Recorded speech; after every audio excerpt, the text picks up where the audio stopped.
आम इंतखाबात के लिए जनरल नशिस्तों पर कागजात नामजदगी की जांच पड़ताल का आज आखिरी रोज है। मखसूस नशिस्तों के लिए कागजात की तारीख तब्दील कर दी गई है। नवाज शरीफ और मरियम नवाज के कागजात की जांच पड़ताल आज होगी। बिलावल भुट्टो के अन्य 127 से कागजात नामजदगी पर दरख्वास्त का फैसला भी आज होगा। कागजात नामजदगी मंजूर या मुस्तरद किए जाने के खिलाफ अपीलें 3 जनवरी तक की जा सकेंगी।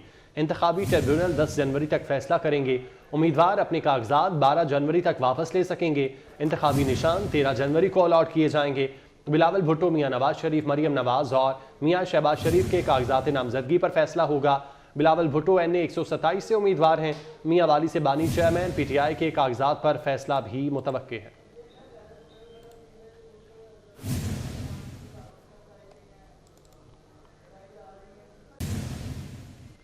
पाकिस्तान मुस्लिम लीग नून के पार्लिमानी बोर्ड का इजलास जारी है। मियां नवाज शरीफ और पार्टी सदर मियां शहबाज शरीफ इजलास की सदारत कर रहे हैं। पार्लिमानी बोर्ड आज लाहौर डिस्ट्रिक्ट से मौजूद उम्मीदवारों का इंतखाब कर रहा है। पाकिस्तान मुस्लिम लीग नून के पार्लिमानी बोर्ड का इजलास जारी। मियां नवाज शरीफ और पार्टी सदर मियां शहबाज शरीफ इजलास की सदारत कर रहे हैं।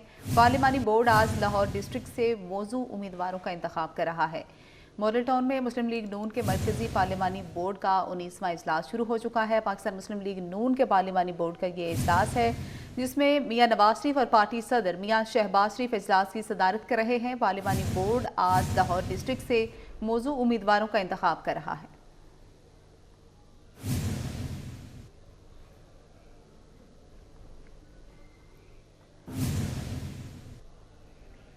चीफ कमिश्नर और डिप्टी कमिश्नर इस्लामाबाद के इख्तियारात से मुतल्लिक इस्लामाबाद हाई कोर्ट का बड़ा फैसला। शहरियार आफरीदी और चंदाना गुलजार की 3 MPO के खिलाफ दरख्वास्त पर तफसीली फैसला जारी कर दिया। जस्टिस बाबर सत्तार ने 89 सफ़ात पर मुश्तमिल फैसला जारी किया। अदालत ने करार दिया कि इन मखसूस खुसूसी इख्तियारात के इस्तेमाल के लिए काबीना की मंजूरी ज़रूरी होगी।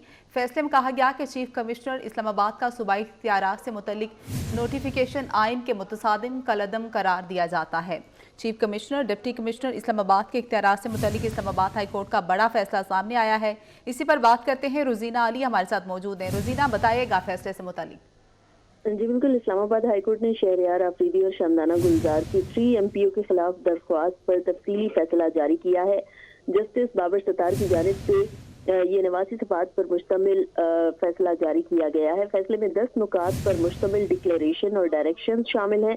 फैसले में बताया गया है कि मुस्तफ़ा एपिक्स केस में अदालत ने करार दिया कि खुसूसी इख्तियारात के इस्तेमाल के लिए काबीना की मंजूरी जरूरी होगी। चीफ कमिश्नर इस्लामाबाद को सूबाई इख्तियारात से मुतल्लिक नोटिफिकेशन आइन के मुतसादिम कलअदम करार दिया जाता है। और ये भी कहा गया है कि डिस्ट्रिक्ट मजिस्ट्रेट के सूबाई इख्तियारात का 1992 का नोटिफिकेशन भी खिलाफ कानून और इख्तियारात के बगैर है। वफाकी हुकूमत को इस्लामाबाद की हद तक वफाक और सूबे की कवानीन लागू करने के लिए खुसूसी इख्तियारात हासिल है। अदालती फैसले के मुताबिक वफाकी हुकूमत सूबाई इख्तियारात के इस्तेमाल से मुतल्लिक रूल 3 माह में तश्कील दे। वफाकी हुकूमत ही इस्लामाबाद की हद तक सूबाई हुकूमत भी है। और ये भी कहा गया है कि चीफ कमिश्नर ने ही अदालती हुक्म का इतलाक इंतजामिया के माजी और मौजूद होने वाले फैसलों पर भी होगा। जी बहुत शुक्रिया रोजीना अली, अपडेट करी थी।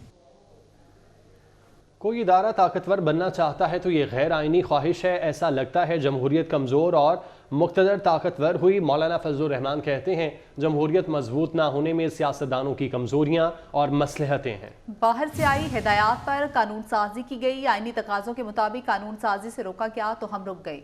जमहूरियत कमज़ोरी की सारी जिम्मेदारी हम मुक़्तदरा पर नहीं डाल सकते। मसलहतों के बायस आज सियासतदान कमज़ोर हैं।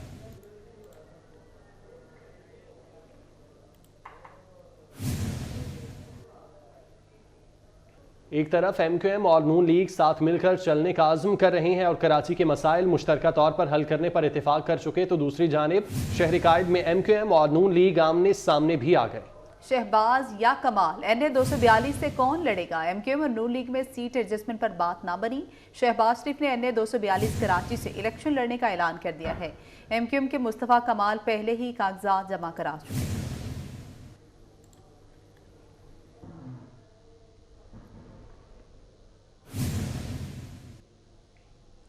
लाहौर का लाडला कौन? सिटी न्यूज़ नेटवर्क फिर आ रहा है। आपकी राय जाने। लाहौर की तारीख का सबसे बड़ा इलेक्शन सर्वे आज किया जा रहा है। 400 अरकान पर मुश्तमिल सिटी न्यूज़ नेटवर्क की टीमें घर घर जाएंगी। पोलिंग सुबह 11 बजे से शाम 4 बजे तक जारी रहेगी। हम आ रहे हैं आपके घर दरवाजे पर, वोट कीजिए अपनी राय के मुताबिक। N127 से 20,000 वोटों का सैंपल लिया जा रहा है। नताइज की निगरानी के लिए सीनियर अरकान पर मुश्तमिल टीमें बनाई गई हैं। अवाम का फैसला हम पूरे पाकिस्तान को बताएंगे। मौलाना फजलुर रहमान के साहबजादे असजद महमूद की दावत वलीमा। साबिक सदर आसिफ अली जरदारी, निगरान वज़ीर आज़म अनवारुल्लाह काकड़, वज़ीर आला पंजाब मोहसिन नकवी और चेयरमैन सेनेट सादिक संजरानी शरीक हुए।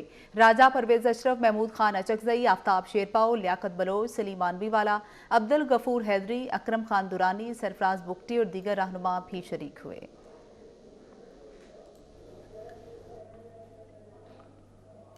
Karachi federation of Pakistan chamber of commerce and industry के इंतखाबात पोलिंग जारी है। दोनों पैनल्स के दरमियान कांटे का मुकाबला बिजनेसमैन पैनल और यूनाइटेड बिजनेस ग्रुप मध्य मुकाबिल हैं।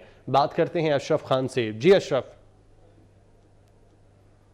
की एपेक्स बॉडी है फेडरेशन हाउस, यहाँ पे जो है इलेक्शन हो रहे हैं। 2 साल के लिए इलेक्शन होंगे। यहाँ मुल्क भर से उम्मीदवार आए हुए हैं, जिसमें देखें बिजनेसमैन पैनल है, यूनाइटेड बिजनेस ग्रुप है, वो दोनों मध्य मुकाबले हैं। और यहाँ पे जो BMP के जो चेयरमैन हैं अंजुम निसार साहब हमारे साथ मौजूद हैं, उनसे जानते हैं क्या पैगाम देंगे। तमाम दोनों के उम्मीदवार भी मौजूद हैं। अस्सलाम वालेकुम सर, आज इलेक्शन हो रहा है सर, क्या पैगाम देंगे? आपके कौन कौन से उम्मीदवार हैं? अल्हम्दुलिल्लाह जी, माशाल्लाह। जहाँ तक आपको पता है कि बिजनेसमैन पैनल 3 कंसेक्टिव इलेक्शन जीता है और इंशाल्लाह ये भी जीतेंगे। लेकिन इस इलेक्शन में कुछ मुनफरिद मामलात हुए हैं। कुछ तो मैं समझता हूँ कि वफाकी मिनिस्टर जो हैं वो फेडरेशन जीतने आए हुए हैं। 3 दिन से उनका पड़ाव है कराची में और बहुत गैर कानूनी काम हो रहे हैं। DGTO का ऑफिस बिल्कुल यरकमाल बनाया हुआ है। वो बिल्कुल कोर्ट ऑर्डर्स को भी नहीं मान रहे और 2-2, 3-3 दफ़ा उन पर कंटेम्प्ट भी लगी। और उन्होंने वो लाइसेंस इशू किए जो सिक्योरिटी एंड एक्सचेंज कमीशन ने की तरफ से क्लियर नहीं थे। तो वो 38 वोट जो हैं वो रुके हुए हैं, जबकि वो DGTO ऑफिस ने उसको क्लियर किए हुए हैं। तो ये मैं समझता हूँ कि इससे नज़र आ रहा है कि हमारे जो वफाकी मिनिस्टर के अंडर, जो मिनिस्ट्री ऑफ कॉमर्स के अंडर जो काम DGTO साहब कर रहे हैं, वो बिल्कुल गैर कानूनी काम कर रहे हैं। और उसके अलावा बलूचिस्तान के जो कोर्ट से ऑर्डर बहाल हुए हैं उसको भी इस वक्त तक नहीं माना जा रहा। और वो कहा यह जा रहा है कि जो भी कोर्ट के ऑर्डर आ रहे हैं हम उनको डब्बों में डाल रहे हैं। भाई, जहां कोर्ट के ऑर्डर डब्बों में डालने की इंस्ट्रक्शन है वो ठीक है, जहां ऐसी इंस्ट्रक्शन नहीं है इसका मतलब है कि वो वोट कॉमन बैलेट बॉक्स में जाएंगे। तो उसको भी ये रोक के बैठे हुए हैं। तो ये गैर कानूनी हरकतें हो रही हैं।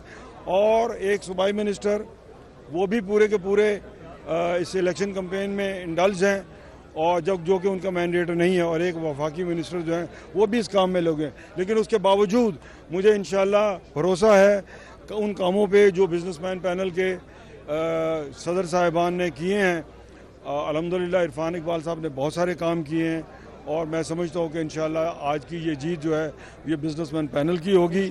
जितने मर्जी धांधली, जितने मर्जी हरबे इस्तेमाल कर लें, इंशाल्लाह जीत बिजनेसमैन पैनल की। अंजुम साहब, अगर देखें मुल्क की मईशत को मुख्तलिफ जो है मसाइल का सामना है। बिजली, गैस की कीमत दुगनी हो चुकी है। 1 साल में देखा जाए डॉलर जो है 21% महंगा हुआ है। उसका इम्पैक्ट है, तमाम चीज़ें महंगाई की रफ्तार 32% पर पहुँची हुई है। तो जो नई टीम आएगी उसको कैसे हल करेगी? शरह सूद भी 22% पे है। देखिए जी, फेडरेशन से तो हम एक आवाज़ उठा सकते हैं, तवाना आवाज़ उठा सकते हैं, बात कर सकते हैं। लेकिन हमारी हुकूमतों के गलत फैसलों की वजह से आज हमारा मुल्क जो है, आज हमारे मुल्क में बिजली जो है वो 50-55 रुपये पर किलोवाट है। जबकि इर्द गिर्द के ममालिक में पाकिस्तानी रुपए में वहाँ 18 से 20 रुपये की बिजली है। काइबोर आपका 22% पे है। तो मैं समझता हूँ ये हमारी हुक्मरानों की गलत पॉलिसियाँ थी, जिन्होंने इस मुल्क में प्राइवेटाइजेशन नहीं होने दी, जिन्होंने इस मुल्क में एक्सपोर्ट को बढ़ावा देने के लिए सही पॉलिसीज़ नहीं बनाई, जिसकी वजह से आपकी इंपोर्ट बढ़ जाती है, आपकी एक्सपोर्ट और रेमिटेंस जो है उससे नीचे रहती हैं। तो जिसकी वजह से ये सारे मामलात हैं। फेडरेशन का ताल्लुक है, हम तो एक आवाज़ उठा सकते हैं, एक ब्रिज का काम कर सकते हैं। लेकिन इस वक्त जो है मुल्क जो है IMF के हत्थे चढ़ा हुआ है और गवर्नमेंट भी इस तरह लगता है कि वो भी बेबस है।